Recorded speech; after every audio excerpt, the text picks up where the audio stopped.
Thanks so much, Hunt, Doug, Dmitry. Sorry to be a few minutes late here. I have a bit of a confusion on the location, but delighted to be here with all of you. So I'm going to talk about inequality and behavioral economics. And so let me just start out with some big picture facts about trends in inequality in the United States as I see them. I think similar issues apply in other countries as well. Is this not on, or we good? And so just as a big picture overview, I'm going to start with a few descriptive facts that set the stage for what I want to discuss, starting with this nice chart here from the work of Piketty, Saez, and Zuckman, which shows how income growth has changed dramatically in the United States over the past 30 or 40 years. So start by looking at the series in gray here, which is plotting annual income growth rates in 1980 by income percentile. So basically, 100 dots here, take folks at the very bottom of the income distribution, the very top of the income distribution, ask how much their income was growing in 1980. And what you see here in 1980, and this basically is the case if you look before 1980 as well, in the middle of the last century in the United States, is you tend to see higher levels of income growth at the bottom of the distribution and throughout the middle class than you do at the very top. So pretty consistently between 1950 and 1980, we saw income growth rates of something like 2 or 3% a year across the board. What has happened since in the past 30 years or so is that there's been a dramatic change in that pattern. So here shown in the red is the pattern in 2014, where you can see that there's now essentially no income growth at the bottom, relatively low income growth rates in the middle class, but there's a tremendous amount of income growth at the very top, right? So a very unequal distribution of economic growth that has emerged over time that persists into the current period during the pandemic and so forth. And so what that's led to is this, quite well-known chart from the famous work of Piketty and Saez, showing this U-shaped pattern in the share of income going to households at the top of the income distribution. And so you can see, this is now going back to the 1920s, in the Gilded Age, back in the 1920s and 1930s, you see that the share of income going to the top 1% was, above 20%. And then that came down in the middle of the last century, consistent with what I was saying, when we have this more broad-based inclusive growth. But then that has changed since 1980 and basically come back to 1920 levels in the present era. Okay, and so, roughly speaking, today the cutoff for being in the top 1% is something like earning about $500,000 a year. And those households at the very top of the distribution are capturing most of the income growth. So this phenomenon of widening income inequality and unequal distribution of growth is potentially of some concern in its own right. If we have a social welfare function that puts greater weight perhaps on lower income folks, we would care about a pattern like this. But my sense is actually, if you think about what the general public cares about and think about some of the work that Stephanie Stancheva has done on perceptions, and I know Stephanie spoke earlier today about the great work she's doing on those issues, the public, while some folks are concerned about this sort of phenomenon, the greater concern seems to be about equality of opportunity and the persistence of these kinds of disparities across generations, rather than inequality itself per se. Now, it turns out, however, that there's a tight connection between these patterns of inequality that I just showed you cross-sectionally and what is happening across generations in a way that I think really matters to the public and for policy discussion. So in particular, stagnating wages in the middle class, which are a well-documented phenomenon by Piketty and Saez and Larry Katz, Buddy Gould, and many others, have led to reductions in absolute mobility across generations as well. And so just to show you that as another type of motivating fact that I think is important in thinking about these issues, this is from some work I've done with David Grusky at Stanford, Nathan Hendren at Harvard, and others. This is computing the following statistic: what fraction of kids go on to earn more than their parents did by the year in which kids were born, measuring both kids' and parents' incomes in their mid-30s and adjusting for inflation. Okay, and what you see here is again a dramatic change over the past 50 years or so, where for the kids born in the 1940s, It was a virtual guarantee that you were going to achieve the American dream, so to speak, of doing better than your parents did. So 92% of kids born in 1940 went on to earn more than their parents. That is, as you can see here, dramatically declined over time, such that for kids born in the 1980s, turning 30 around now, when we're measuring their incomes, it's become a 50-50 shot as to whether you're going to do better than your parents.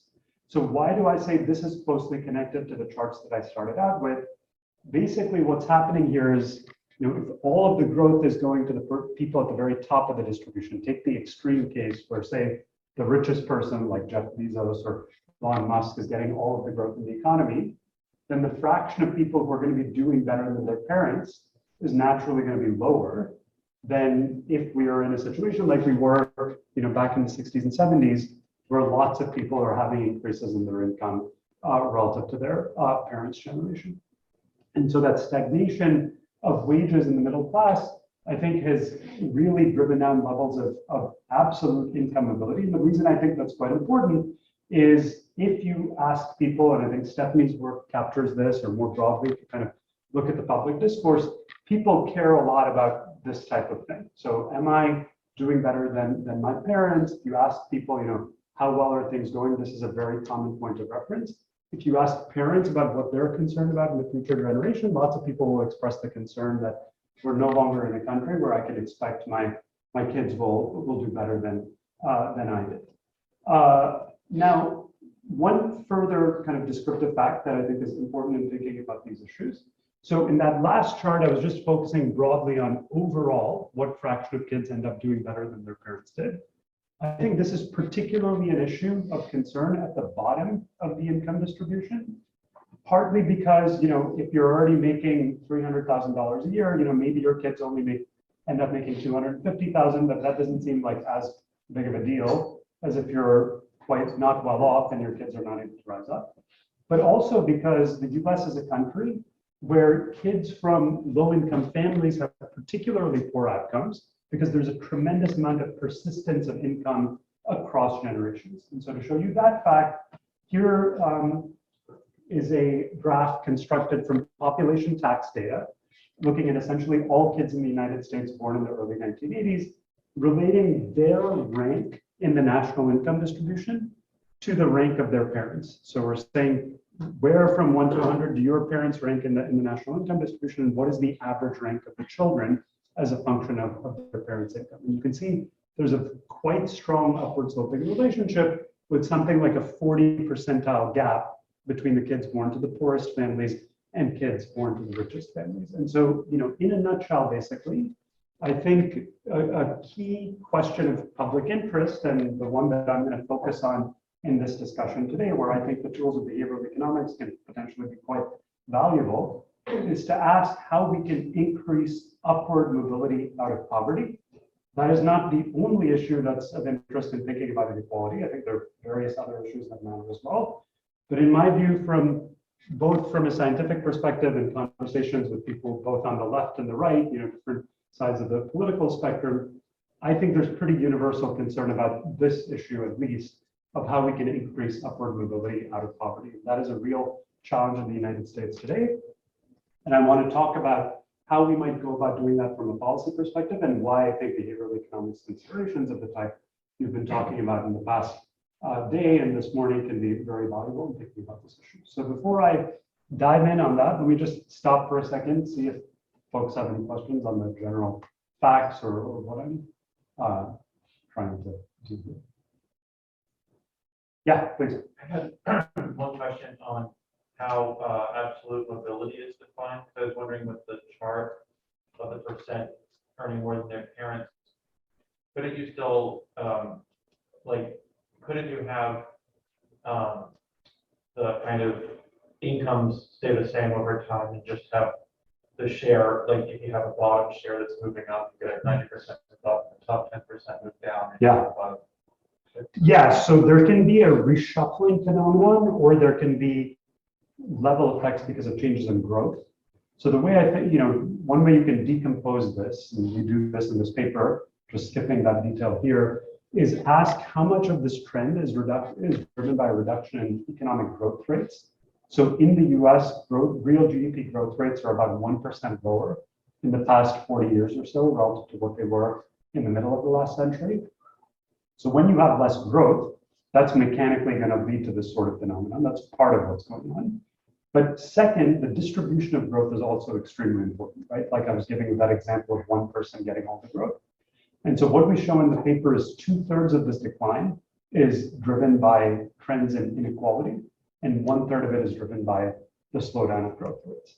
And I think that speaks a bit to the kind of reshuffling issues that you're talking about. So, the reduction in growth is important, but I actually think the inequality issues are even more important in explaining what's happening there. And that's why I'm going to focus on that as opposed to, how do we increase productivity growth in general.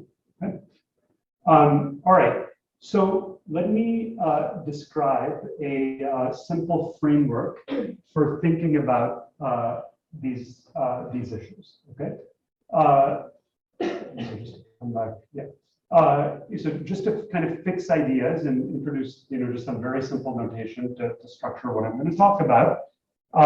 Let's think about a 2-generation model where parents decide how much to invest in their children's human capital, which I'm going to call I, the level of investment that parents make, versus consume themselves in period 0, call that C0. Okay, and you can think about this framework as a very simple version of a classic model of intergenerational income dynamics written down by Becker and Taubinsky back in the 1980s.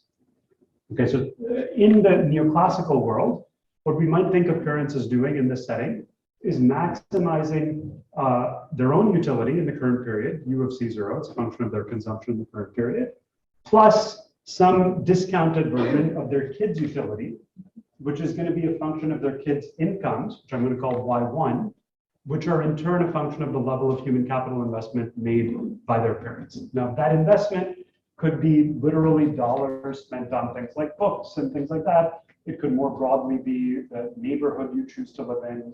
Do you send your kids to a private school, so forth and so on, right?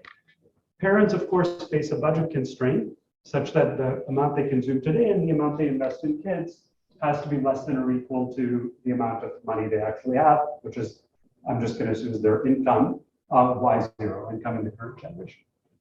So the classic way to think about why we have intergenerational persistence of poverty is that low-income parents are liquidity constrained. They have low income, and capital markets we tend to think are imperfect for various reasons. So I'm not able to borrow, even if I want to invest a lot in my kids' education, go to the best schools and so forth. I may not be able to do that. And so when I'm in a situation where Y0 is low, poverty can end up persisting across generations, right? So it's just a very natural, obvious explanation that you might think of. So if you have that view of the world, then the most natural solution that you might think of to trying to mitigate the amount of intergenerational persistence of poverty, to create more upward mobility, is to give low-income families cash transfers.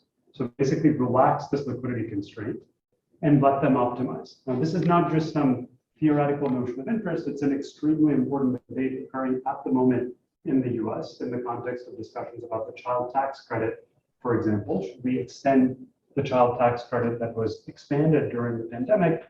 And there's a lot of debate about that at the moment. So the first question I want to start out with is, does that work? Does that make sense as a policy to address the problem, just giving people cash? Do cash transfers, in fact, reduce the persistence of poverty across generations? So back in the Becker and Tomes period, people had these theoretical models which suggested that this might be a good way to address the problem. In the past few years, thanks to advances in data and empirical design, I think we're able to really understand empirically what the consequences of cash transfers are. And so I'm going to talk about a couple of studies that have shaped my views in thinking about these issues. So one nice set of papers by Cesarini and co-authors looks at the effects of lotteries using rich administrative data from Sweden on a variety of outcomes. And I'm going to focus in particular on a paper here at the QJ in 2016, where they studied the impacts of lottery wins on kids' outcomes.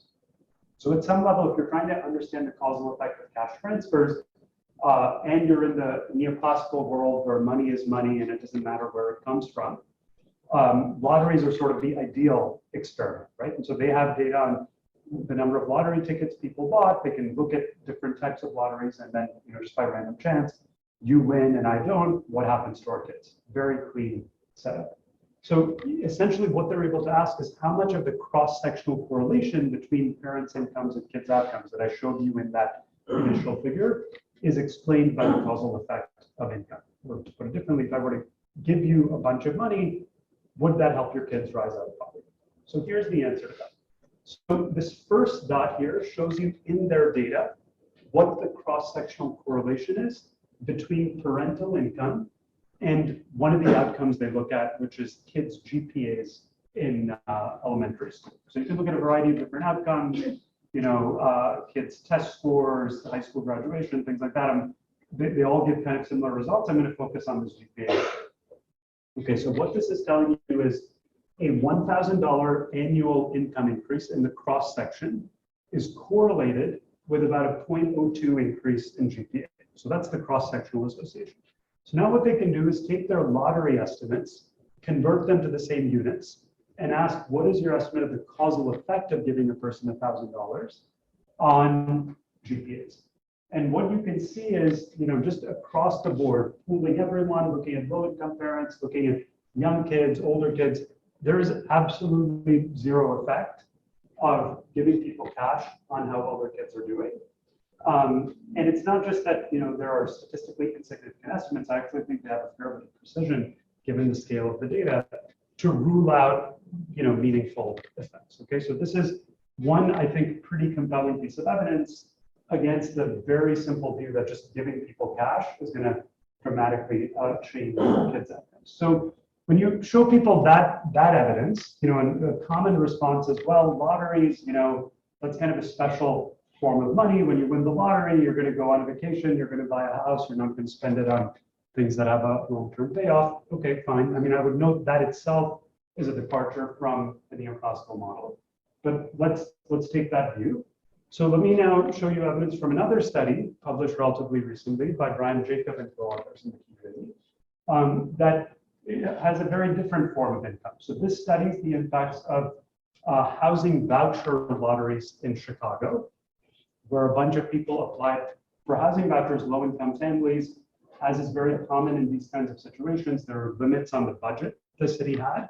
And so they gave out the lotteries for people, they gave out the vouchers essentially through a randomized lottery for the people who applied. So that again creates a nice experiment where some people basically got $12,000 of assistance, in this case in the form of paying their rent, essentially, which is an enormous shock because the median household income in this sample was about $19,000. Very low income folks were eligible for these housing vouchers. So again, simple lottery type of design, basically, you can compare the impacts of, compare outcomes in the people for the people who received the vouchers versus didn't. Essentially, what they showed looks like cash transfer. They look at a variety of different outcomes here, test scores, high school graduation, and so forth. Let me highlight one of them. They all tell a similar story. So high school graduation, they're estimating mean treatment effects of 0.02. That is about 2 percentage point change with a standard error of 0.02. So they can't reject the null of zero impact relative to a mean of 58%. So once again, a pretty precisely estimated zero, much smaller than the cross-sectional association between a $12,000 income change and high school graduation rates. So what I take from that is that it's not just about lotteries, it's about other more conventional forms of income as well. To summarize, it looks to me from this and other strands of evidence like this that dy0 appears to be small, at least in certain settings. Now, I don't want to overstate this. There are other colleagues, like Dmitry's colleague at Berkeley, Hillary White, who's been, I think, a really strong advocate for the child tax credit and has done good work showing that in some circumstances it can be quite impactful. So I don't want to discount the possibility that cash can matter, but I do think there's good evidence that the simple neoclassical view that in all settings just giving people money is going to dramatically change persistence of incomes across generations doesn't really seem to work. Yeah. Does the timing in which the family wins the lottery matter? Because maybe sometimes it's late, while when children are very young, maybe Yeah, I mean, it's a great hypothesis. It's certainly one that I might have had. I mean, this is why I find like the last two, the breakdown they do at the end here, useful. So they're looking at families who won when their kids were young versus their kids were older. You don't really see clear impacts even when the kids were young. So, following up on this, would we have a concern to apply this lottery design to cash transfer program that there is a selection into lotteries? could well be. And so that's why I felt it was important to also show you the evidence from the housing voucher analysis, where you would think the selection patterns would be very different from what there might be in lotteries, right? So I don't think it's something unique to the lottery sample. I mean, I've seen lots of studies like this that look like the Jacob et al. Study, but what you might think of as different populations, different selection patterns, and you continue to find, there are some studies where you find some effects, but you don't find really robust patterns that look anything like the cross-sectional association. Yeah.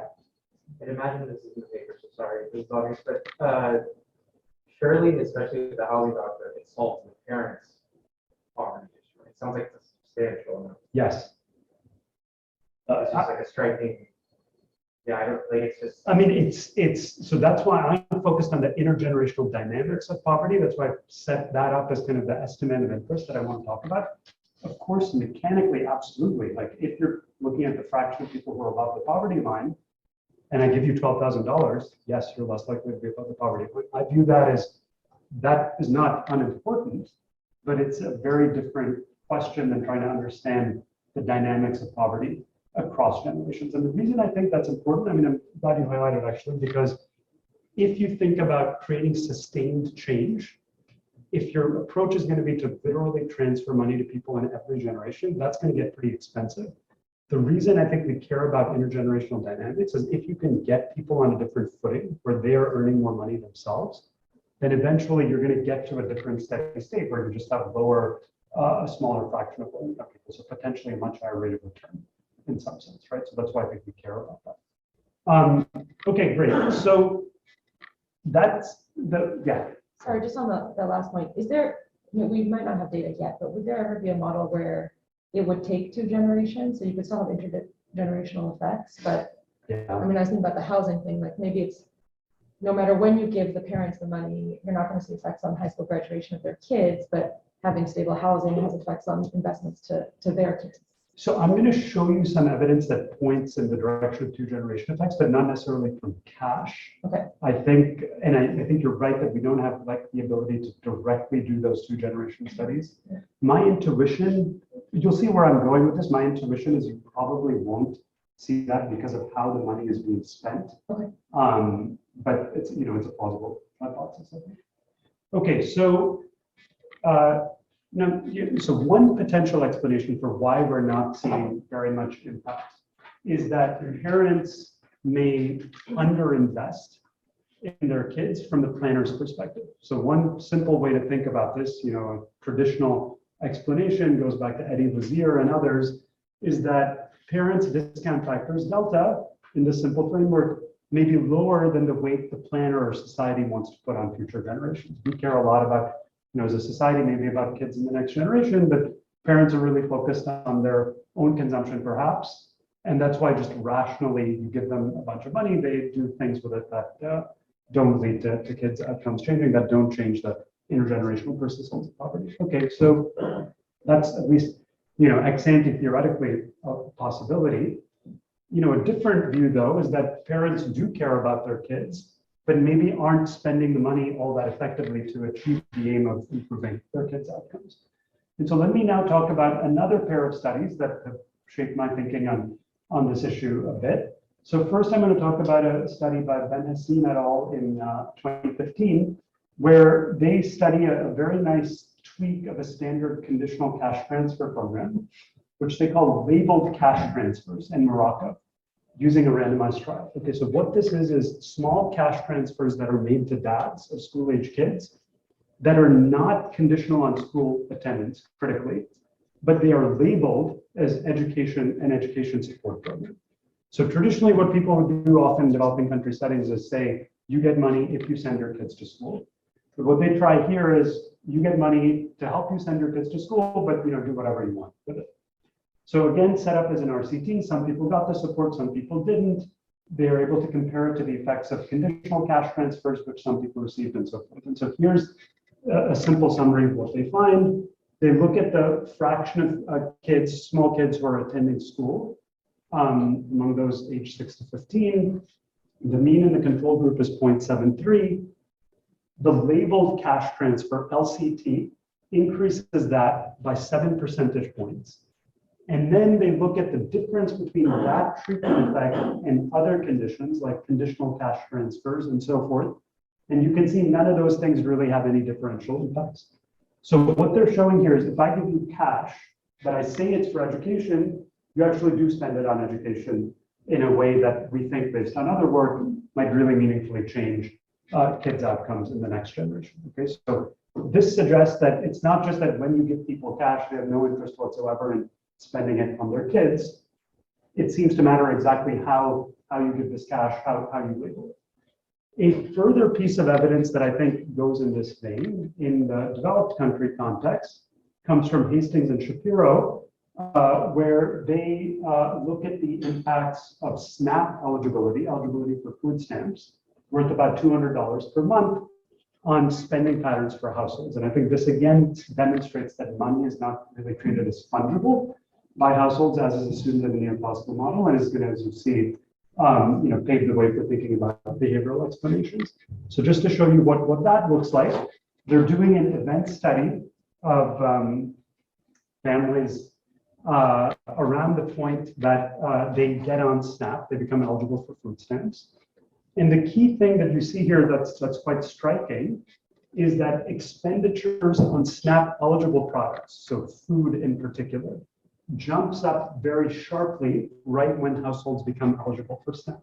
Now, the key thing to understand here is that these households are not constrained. Many of them are already spending much more than the food stamp amount on food to begin with. So what you'd expect in the neoclassical model, when I give you additional food stamps, is that you just start spending less out of cash, you use your food stamps to buy food, and you don't end up changing your total expenditure on food.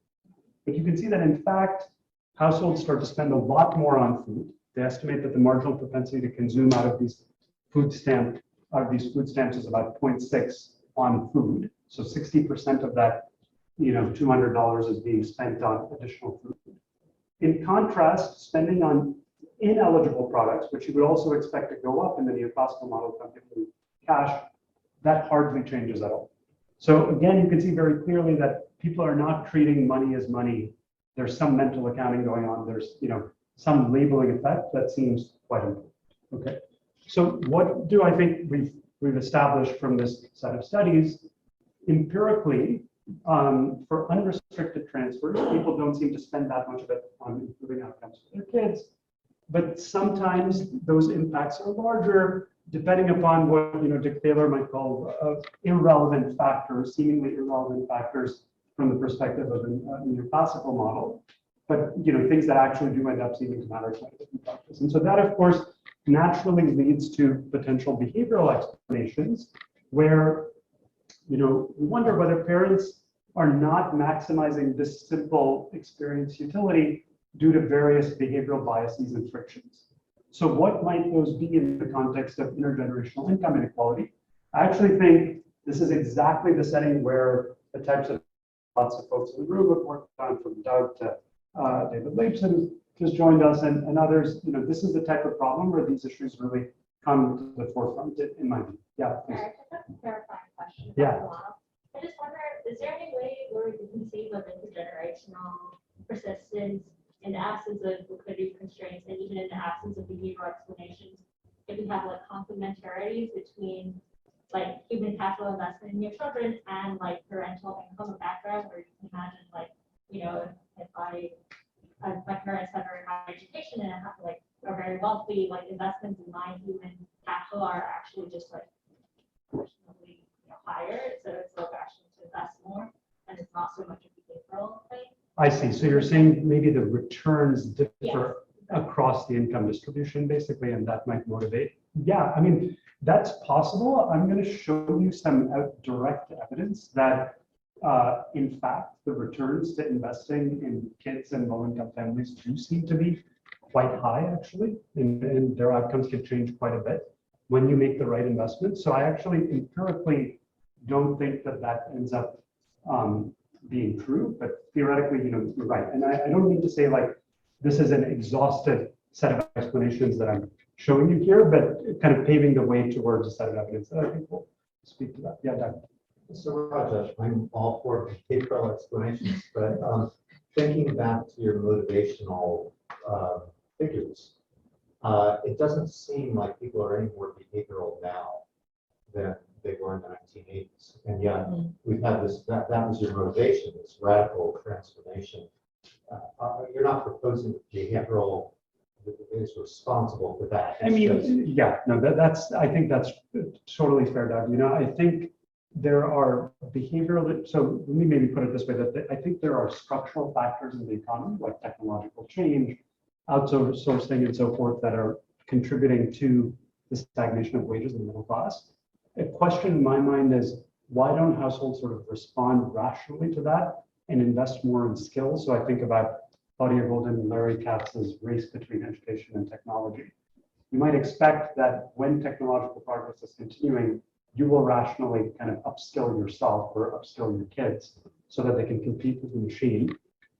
And the way I want to think about the question is, why is that not happening? And if we just give people cash transfers, will that be enough? Are there behavioral issues at play that might explain why people are not making these investments? But I agree that like the fundamentals, I don't think are necessarily about it. So does it have to be behavioral issues for explaining that phenomenon? I mean, a non-behavioral issue could simply be an information issue. It's like the parents who are higher income are simply better informed about what they can deliver to their kids. It's not Yeah. better bias, it's just Yeah. better information. And so, fair enough. I'm going to put that on the list as potential things that might matter. Maybe you don't want to call that behavioral. Maybe you want to call that falling outside the traditional neoclassical paradigm. Partly that's a semantic distinction, but that's basically where I'm at. Let's think about whether that matters. Okay, so the potential, why do I think this is a situation where we should think hard about these issues? I think it kind of combines all the features that we know from prior work or situations where behavioral considerations might be quite important. So the kind of decision we're talking about, making investments for kids, it's a problem where you've got the potential gains for kids realized pretty far down the road, so like 20 years down the road in terms of their earnings. But you are making decisions up front and paying costs up front, like choosing to live in a more expensive neighborhood or send your kids to a different school. And so that's exactly the type of setting where things like present bias or status quo bias can be extremely important. Moreover, it's a decision you make only once. You're not making it repeatedly and experiencing what happens. And so that, again, I think is a situation where behavioral factors may be really important. Second, I think it's precisely in cases with poverty that we think people have limited bandwidth. People have lots of different constraints that are affecting what they're able to do, makes them focus on immediate needs. And so even if you do care about how your kids are doing, far down the road, you just may not have the luxury of being able to focus on that. And then third, as Doug just noted, and you may or may not want to call this a behavioral explanation, there could just be a lack of information where higher income, better educated, well-resourced families are very aware of how to navigate the system. There's a nice paper by Justine Hastings and Weinstein that shows that school choice programs are taken advantage of better by higher income families than lower income families. That's consistent with this type of reasoning. So I think there are good reasons to think that behavioral phenomena may be important in thinking about how to address these issues of intergenerational poverty. And so, Dmitry, Just to take the first set that you're talking about, time inconsistency, present focus kinds of things, you could argue this the other way, right? And say people have these self-control problems, which means they need commitment devices. Putting money in a savings account is not a commitment device because you can always pull it out. Putting in your kid is a great commitment device because there's no way to do a withdrawal.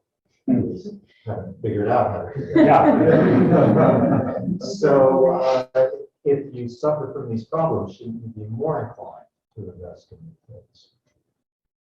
Yeah, I mean, I guess it depends upon whether people are naive or sophisticated. Yes, absolutely. And so at some level, you know, that's an empirical question.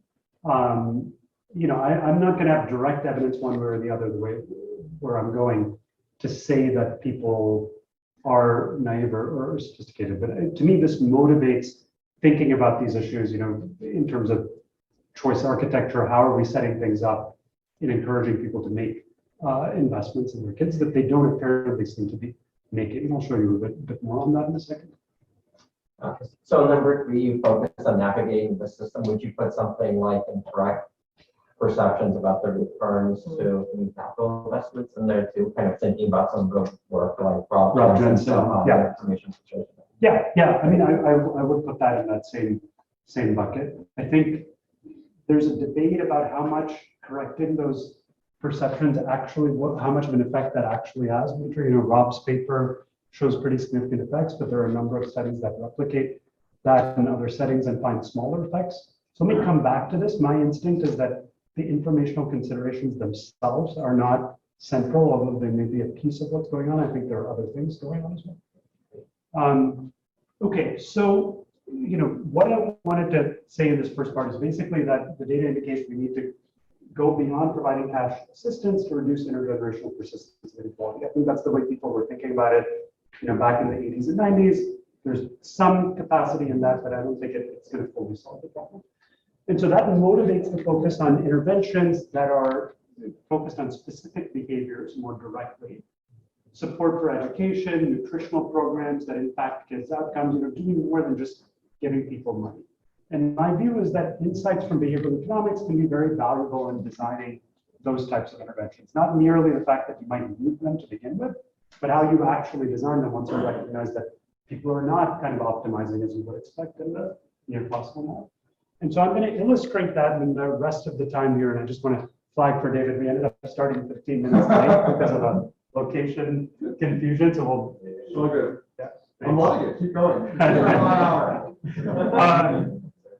So I'm going to illustrate in the remaining time here the work that's being done in the field by focusing on one very specific example that I think captures the broader issues, which is to focus on one key decision that households make, neighborhood choice, where they're going to live, and focus in particular on implications for the design of affordable housing policies. And this is drawing on some work I'm doing with various collaborators at the moment. Okay, so to set this up, I'm going to start with 3 facts on why neighborhoods seem really important for economic opportunity, and then talk about a randomized trial where you'll see the importance of behavioral issues in governing these decisions. Okay, so first fact, kids' prospects for upward income mobility vary substantially across neighborhoods. So this is something that we and others have established quite systematically now using large-scale data. Let me show you a map that illustrates this. So I'll first describe how we construct this map and tell you what I think we've learned from it. So what we're doing here is taking data from population tax records, anonymized information covering everyone in the United States. We take essentially the universe of kids born in the early 1980s in the US, about 20 million children, link them to their parents, and are able to map them back to where they grew up. And for every neighborhood in America, here I'm showing you an example from Seattle, because that's where I'm going to talk about an experimental study that we've done. You can see we divide Seattle up census tract by census tract, about 4,000 people in each of those tracts. And in each of those tracts, we compute a very simple measure of upward mobility. We ask, what is the average income at age 35 for kids who grew up in low-income families, families earning $27,000 a year, which puts them at the 25th percentile of the national income distribution. Okay, so we're going to map kids back to the tract in which they grow up, track them using the longitudinal tax data over 35 years, and see how they're doing as adults. Okay, obviously they may not be living in the same tract themselves when we're measuring their income as adults. The power of these data is that we can follow you no matter where you are. So we color the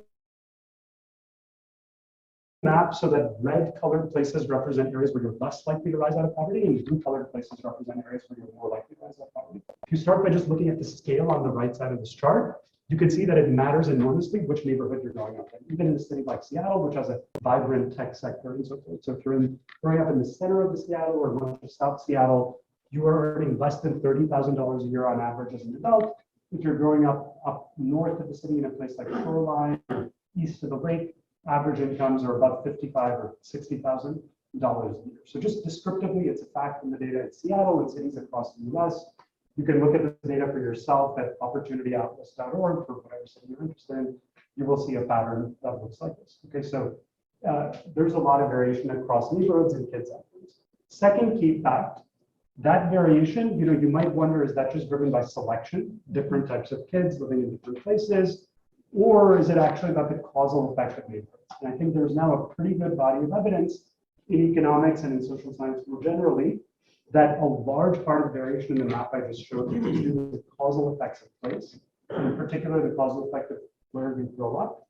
And that comes from a series of studies that look at people who move across neighborhoods using quasi-experimental or experimental methods and demonstrate that moving to better neighborhoods at earlier ages significantly improves kids' outcomes. And so, without going into too much detail here, there are a set of studies that have been done around the world at this point that basically have the flavor of looking at people who move to better areas. Think of like the blue-green colored places on the map I was just showing you at an earlier age, and show that you see an improvement in children's outcomes with sort of a dosage effect. The earlier you move, the better kids do. So you see that in quasi-experimental sort of analyses where you can compare siblings within families. You see that in randomized experiments like the moving to opportunity experiment and so forth and so on. I think there is a wide variety of studies now where this really seems to be a consensus finding. So that's the second.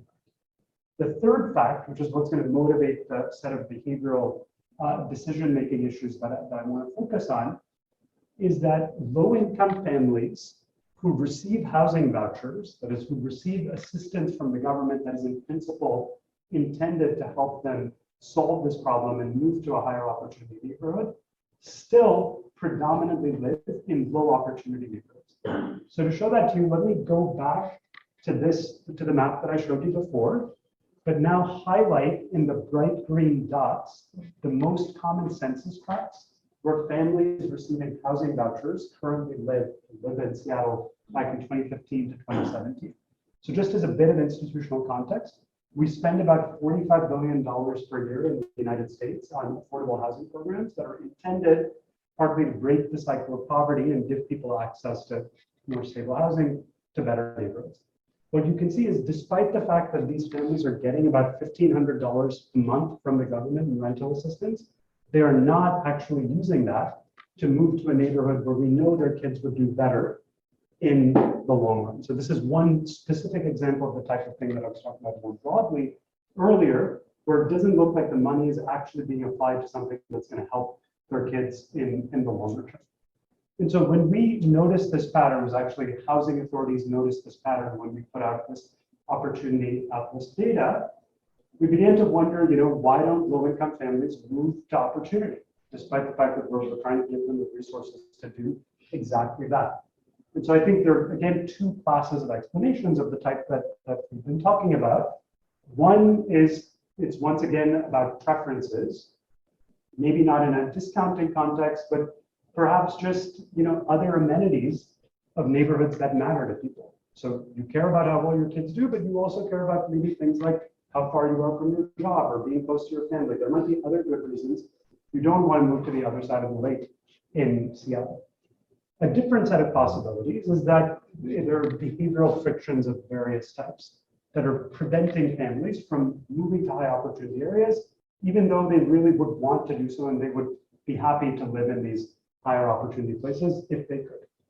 Now, I think it's academically interesting to distinguish between these two explanations to understand what's going on. I think it's also extremely important from a policy perspective, because if in fact it's the latter thing, then perhaps we can make changes in the way we design affordable housing policies to reduce segregation in our cities and perhaps increase upward economic mobility going forward. And so to test between those explanations, we ran an experiment in Seattle we called Creating Moves to Opportunity, which was a randomized trial to essentially develop and test strategies to reduce some of these barriers and behavioral frictions that households might face in moving to high opportunity areas. So the way we conceptualize this is basically, let's try to strip away whatever frictions families might face in making these moves, and then see, do they end up choosing to move to very different places if we make it easier to do so. If they don't, then we've learned that they really prefer not to move to some of these other neighborhoods. If they do, then maybe these frictions are actually quite important.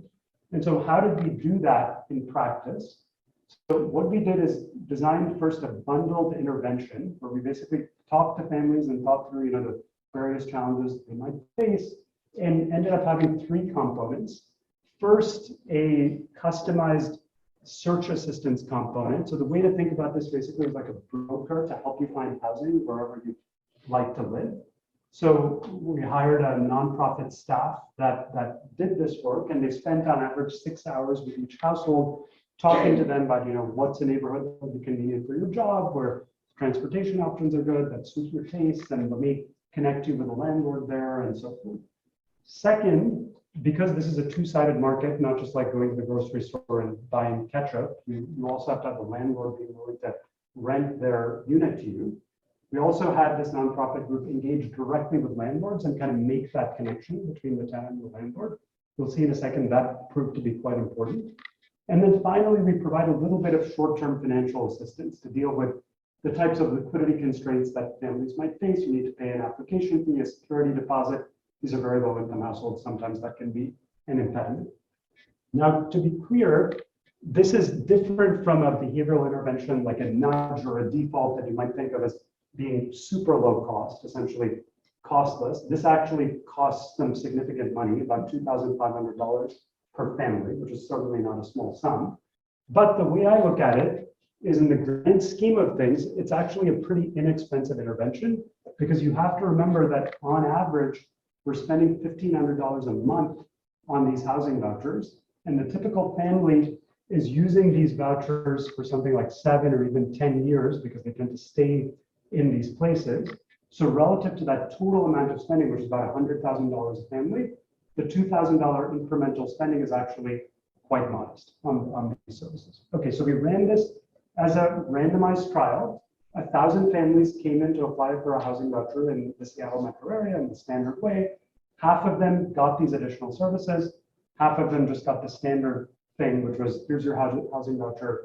You have 4 months to find housing wherever you want, and that's it. Yeah. Just a clarification, were these treatments encouragements to move to particular neighborhoods, or were these not tied to any kind of? So that's very important, Dmitry. Quickly, they were absolutely not tied to moving to a specific neighborhood. So we told people what the high opportunity areas are, but you would get the financial assistance, regardless of whether you move to the high opportunity area or not. The whole point of the experiment was to say, let's expand your option set and see what you choose to do, rather than incentivize you to move to one place. And that information about the high opportunities area was part of that first blue box. Exactly. The customer. Exactly.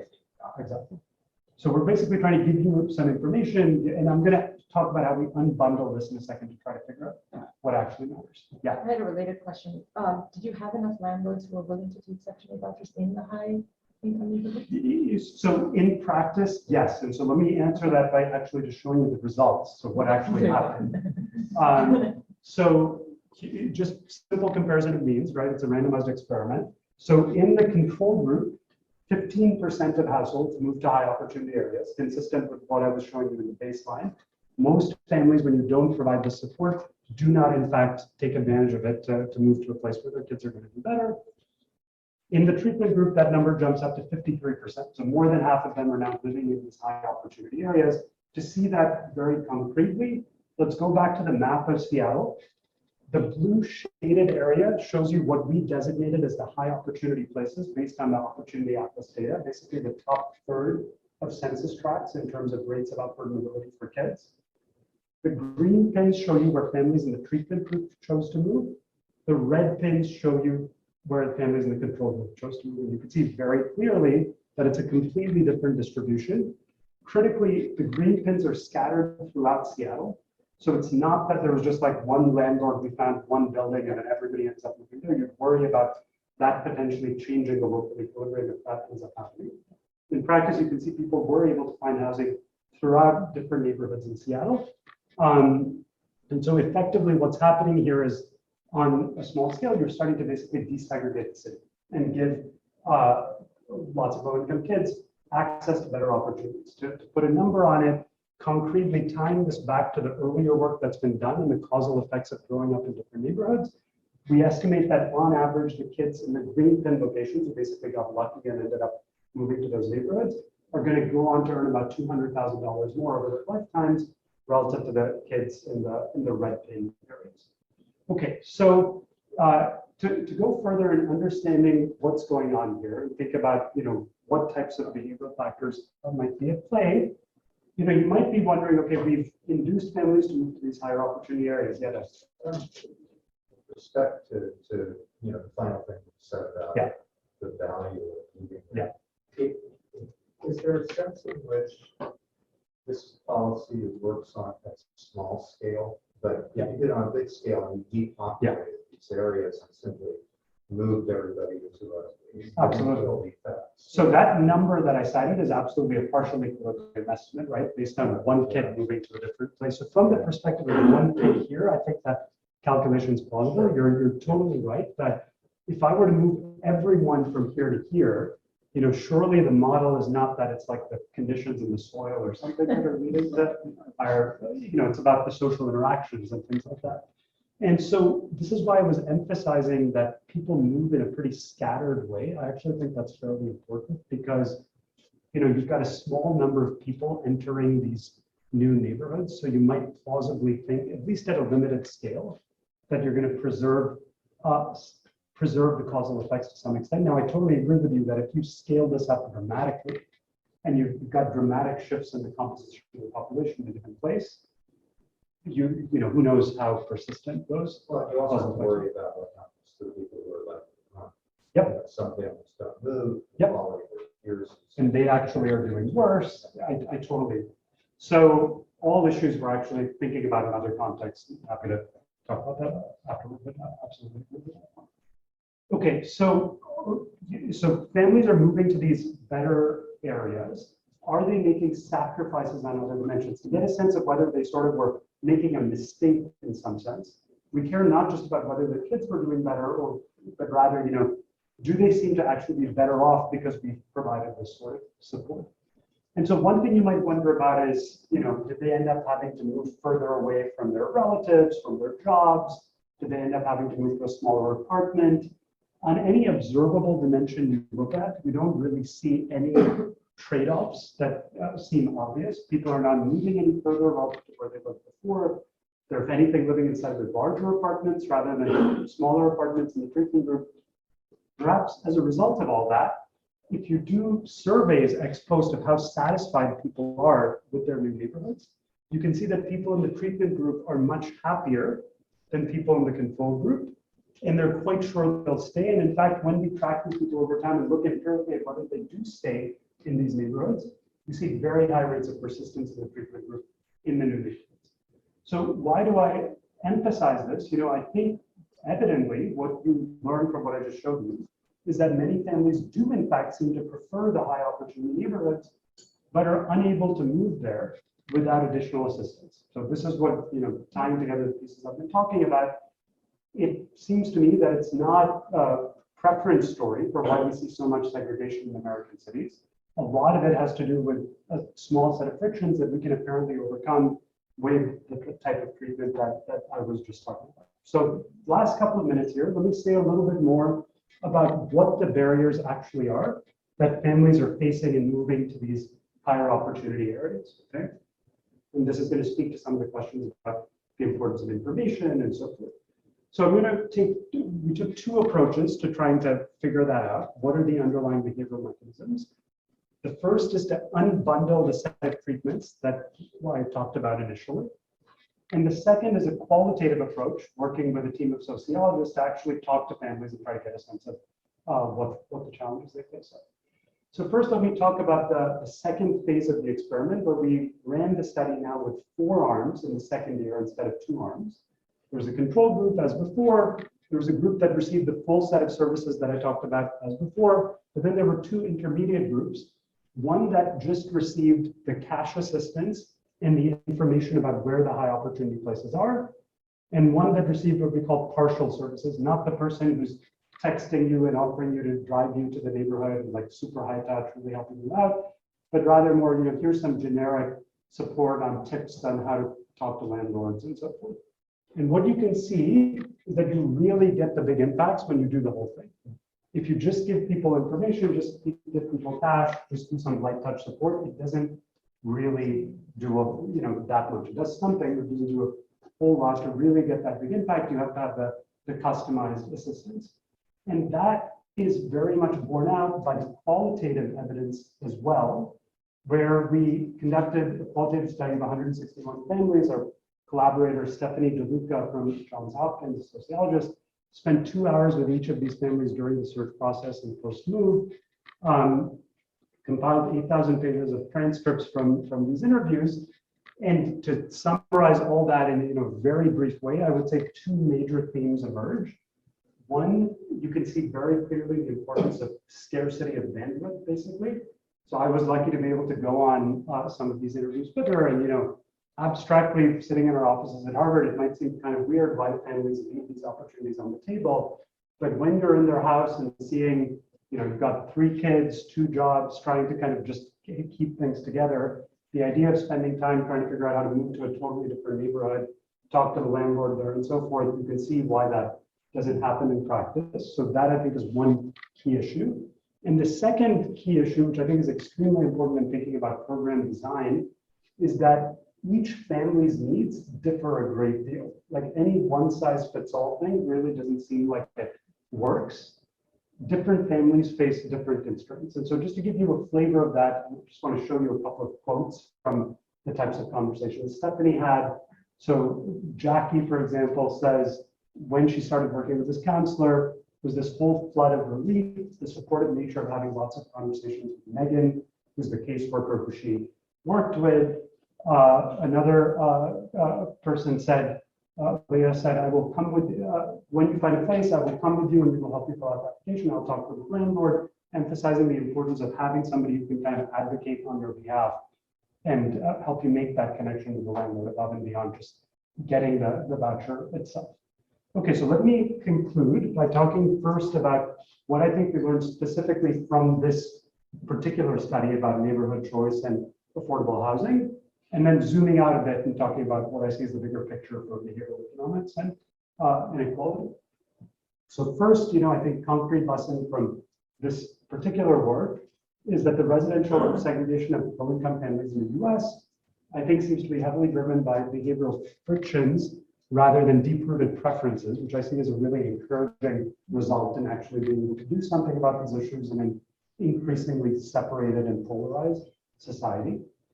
Second, part of, I think, what we're all interested in through our work in behavioral economics is having an impact on policy that will actually, ultimately maybe change people's lives. And I just want to illustrate for the students here how that can happen today, even in the very politically polarized climate that we're in. We do see, in fact, that affordable housing policies are being redesigned to reduce these sorts of behavioral frictions in light of the type of evidence that I've just shared with you. So just give you a concrete example of that. So there was a bill passed with bipartisan support in Congress to authorize about $70 million to replicate what we did in Seattle and 9 other cities across the country. Those demonstrations are now happening. I think even more importantly, there's now a bill working its way through Congress again with bipartisan sponsors, which is proposed to spend an additional $5 billion per year on housing vouchers, critically, motivated in a very specific way by the type of evidence we've been talking about here. So you can see, emphasis on access to counseling and case management services, engaging new landlords in the housing voucher program. All of these points that I think very much come from looking at this in more of a behavioral dimension rather than just saying, let's give people the cash, give people vouchers and sort of be done with it. I think this type of reasoning is catching on and can have, of course, quite a bit of scale impact on thousands of kids across the US. Finally, I want to emphasize, while I talked about this one very specific example, My view is that these sorts of social determinants of choice beyond financial considerations are critical in many other domains. And so just to give you a quick example of that, here's another very different setting that I'm studying with Larry Katz and other colleagues. So there's lots of work that's been done as another approach to tackling poverty intergenerationally in economics on job training programs to basically give people the skills needed to get jobs in the current economy. There's literature in the past that shows that traditional job training programs that basically give people a set of technical skills and then set them out to go find whatever jobs they can are not that successful. There have been many, many randomized trials done that don't show very good results. More recently, there's a new wave of these programs that people call sectoral job training programs that have more of this sort of social or behavioral dimension where we have mentors who are helping you out, helping you find an internship with a company that wants to hire exactly that set of skills. And in randomized trials here of a program called Year Up, you can see that people who were randomly assigned to the program end up earning about 30% more in the years to come after they get this service relative to people who don't. And that's once again, I think, an example of how going beyond just simply providing resources seems extremely important. So to end then zooming out from these specific examples, I hope some of the takeaways you'll take with you in your own work are, one, understanding the decision-making process of low-income households seems really critical for understanding how to tackle poverty, well beyond the Becker and Tome sort of framework. Second, I think for complex decisions, and here I'd also be interested in the perspective of David and Doug and onto Dmitry, I think there's been a lot of progress made with light touch nudges and defaults in certain contexts, for example, retirement savings, where they can be incredibly impactful. But my instinct from this sort of work is that there are other cases where we need to be willing to kind of roll up our sleeves and go beyond those light touch interventions. When you're doing something like figuring out where we live, it's not totally obvious how you solve that with the default. I think deeper support that actually costs some money can nevertheless be incredibly impactful and have a very high rate of return. And third, as I've been kind of illustrating throughout this talk as a separate theme, I think the tools of big data, very large scale data that we now have access to can help us target these sorts of interventions and monitor their impacts. So let me leave you with, for the next generation of students here, some thoughts on the many open and interesting questions that I think remain in this domain. So first, on the empirical dimension, I've shown you some evidence here where I think a picture is starting to emerge of where behavioral factors seem to matter, where they might matter less, but I think there's a lot more to be learned there. What are the situations where just giving people cash is adequate? What are the situations where we need to think about other types of considerations if we want to address inequality and help people rise out of poverty? Second, going beyond the data, I think thinking about models of behavioral biases that incorporate social factors. So how do we think about how you're influenced by those around you above and beyond individual psychological biases that you might have? Seems extremely important. I think from other work we're doing with social network data and so forth, my instinct is these social factors seem quite important. And then, coming to, I think, one of the questions Doug raised on how to think about these issues in equilibrium, a lot of the empirical analysis by its nature, partly because of the strength of our empirical methods at the moment, tends to focus on partial equilibrium issues. I think it's extremely important to understand the role of markets, things like the shrouded attributes work. How do we think about what firms are doing in this context? So think about like for-profit colleges that emerge to try to fill a market need, but I think actually probably make things worse rather than better. What happens when you have some sophisticated agents and others who are less sophisticated? What distributional impacts does that have? I think there are tons of open and interesting questions there, and I hope some of you will explore those in your talk. Thanks so much.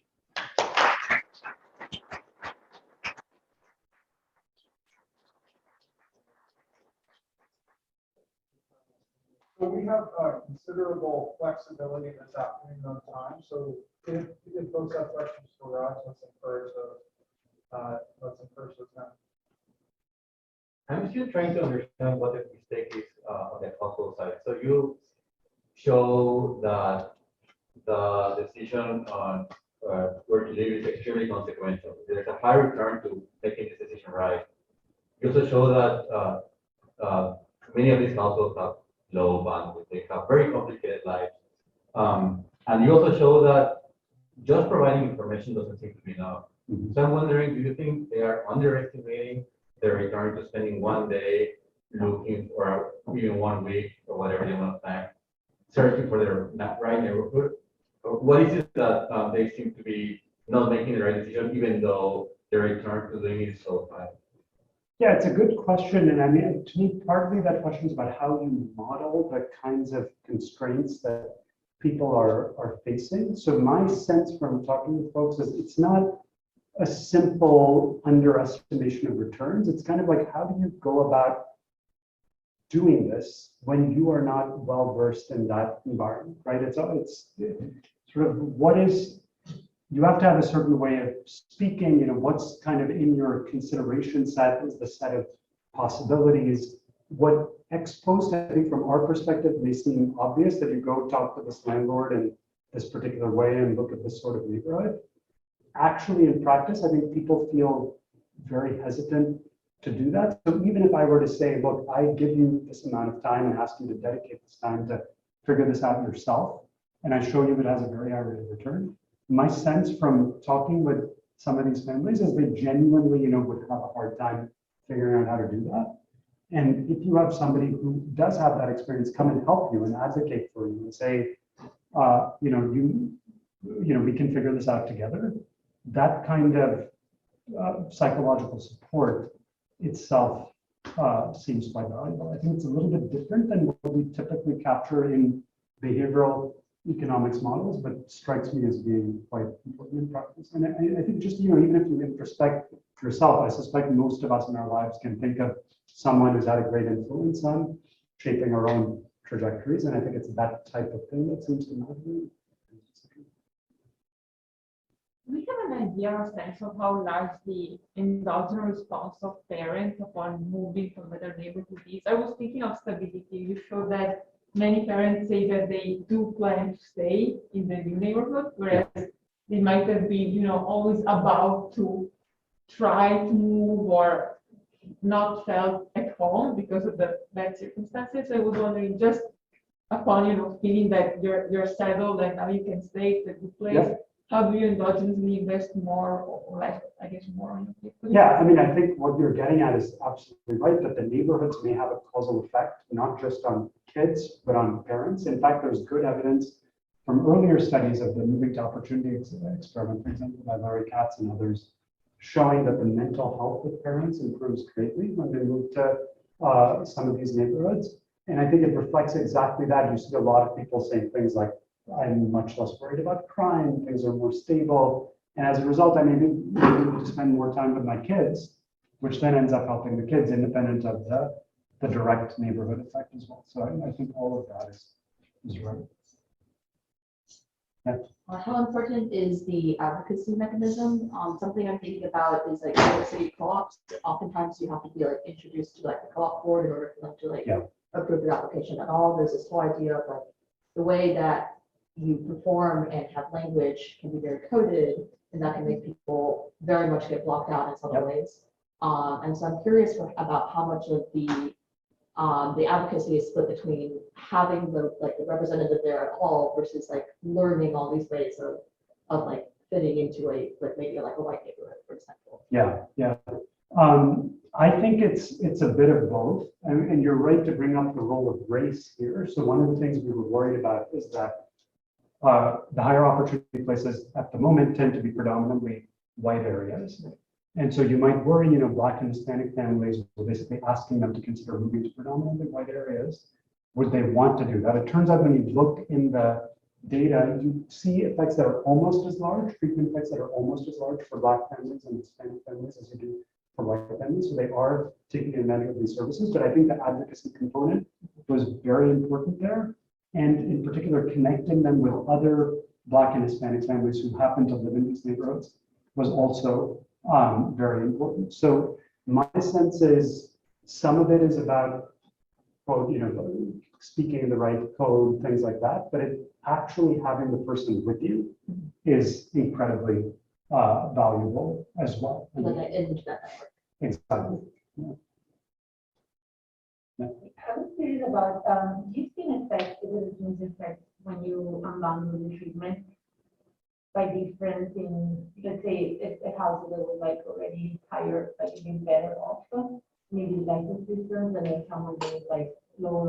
Because one thing that I think a lot about, I know is that there seems to be a causal effect of inequality, because the more you're like further away from like the neighborhood, like if your potential neighbors, the harder it might be, or the more assistance you might need to fit in a new place or approach a new place. Yeah, I agree with your intuition. In practice, within this sample, you're not going to have a ton of heterogeneity in income, because remember, this is a pretty low income group of folks who are applying for housing vouchers. So we did split the sample, above versus below median income within the sample, and you don't find very heterogeneous effects, but I don't really see that as speaking to your broader question, because we don't have middle class families here to see if they would really respond. Yeah, or maybe if we expand it in cities that are naturally larger income inequality, that would be something very interesting. Yeah, no, I agree. That would be interesting. Yeah. I thought it was really interesting that you found some qualitative evidence on caseworkers really mattering. Did you find any like heterogeneity across caseworkers, or if there's some that are particularly bad, or like having a bad experience? Yeah, so that's a crucial issue. So let me say a couple of things on that. So first, one thing I would encourage all of you, like the qualitative evidence, it's not typical in economics, but I actually think just going out and talking to people, in addition to the quantitative stuff we did, that interplay back and forth was incredibly valuable in understanding what might be going on. And you're absolutely right that everything, I think, really rests on how much the caseworkers care about this whole thing. So the reason I think this worked so well is it's not a huge number of caseworkers. It was like 6 or 8 people, and they were super committed to getting this to work, right? So they, as I was saying, were texting people at 10 p.m. on the weekends. They were driving them around. They really believed in the mission. And one of the things they were able to achieve, I think, is not just, coming back to the brokering question and the advocacy. It turns out that not only was that helpful for the clients, but what we found afterward is that the landlords' perceptions themselves seem to have changed. So we started to get landlords after the trial contacting the Seattle Housing Authority and asking, can I get more of your tenants, which is very unusual. Because I think they managed to convince landlords that you can do something that's really meaningful for the next generation simply by renting your apartment to this family. And people feel motivated by that kind of thing. And so all of that, I think, is a reflection of how skilled these caseworkers were and how invested they were. Now, the challenge I think that creates for policy more broadly, and this is, I think, an interesting issue to think about for behavioral economists, is how do you deal with scaling in that kind of situation, right? So that's precisely the type of situation where if it was just about giving people cash, like we can multiply the child tax credit by 3 or not, and at some level it's a mechanical thing.